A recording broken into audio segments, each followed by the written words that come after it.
the AI wars, and yeah, I forgot to tell you about this. There's a video that I saw that was talking about the AI bubble. And it was like, it was interesting because the way that companies invest into things is based on fear and prediction. The idea that a company can put in billions and billions of dollars into something and then it blows up. And then eventually, when it gets too big, it pops and people start losing money in droves. I think that the reason there is a bubble is because there's so much spending. There's so much money that's being spent that's not being recuperated in the revenue of the company.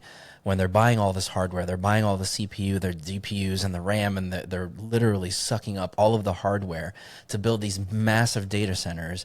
While at the same time, there's companies like Apple that are trying to do it on device. So once we figure that out, once we figure out how to do these things on device, and we don't need massive data centers, what's going to happen to all these data centers? Mm.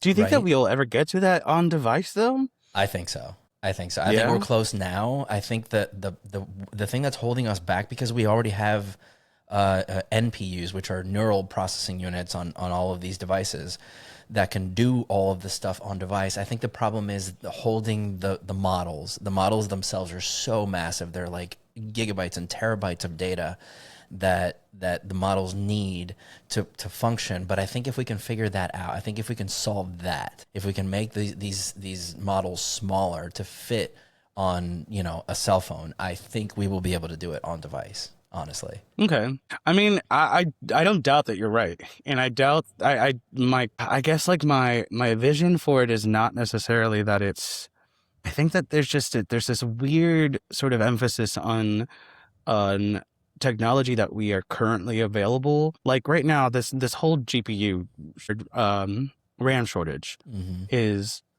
driving me insane because I understand why, but then it's also why, because like you said, Yeah. it could be on devices. Why aren't we like looking into to changing the technology to be able to do something that doesn't require these kind of massive projects slash destruction of one market? Yeah, no, and the fact that these guys are building, I don't know if you've seen, but it's called Stargate, and it's the biggest data center that's ever been built. And it's a lot of different companies. OpenAI is one of the backers. Oracle is another. You know, some of these massive companies are building literally the biggest data center that's ever been built, and they're calling it Stargate. And I think that's the main reason why there's such a shortage on hardware, is because these guys are buying it all, everything that's available, and even that the manufacturers are having a hard time keeping up with the demand. And that's one of the reasons why, you know, Nvidia has completely shifted from gaming to now AI, because the hardware is so in demand.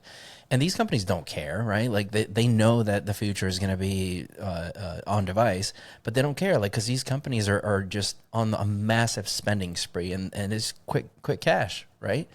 And like you said earlier, money talks, and even though it's kind of completely drying up the market for everyone else, they don't care. They're still making money hand over fist, and Oh the my fact God. that they're even neglecting the gaming industry is wild to me, because Wild. it's gonna stifle ingenuity, and like games were you know, on a trajectory, right? We were getting close to like it looking real, and like all the stuff Right. that was promised, and now that's completely on hold because of like the hardware shortage. Consoles are being delayed, some are being canceled completely, some are even shifting from consoles to online cloud gaming. So it's completely disrupting the gaming market completely. It's I wild. agree.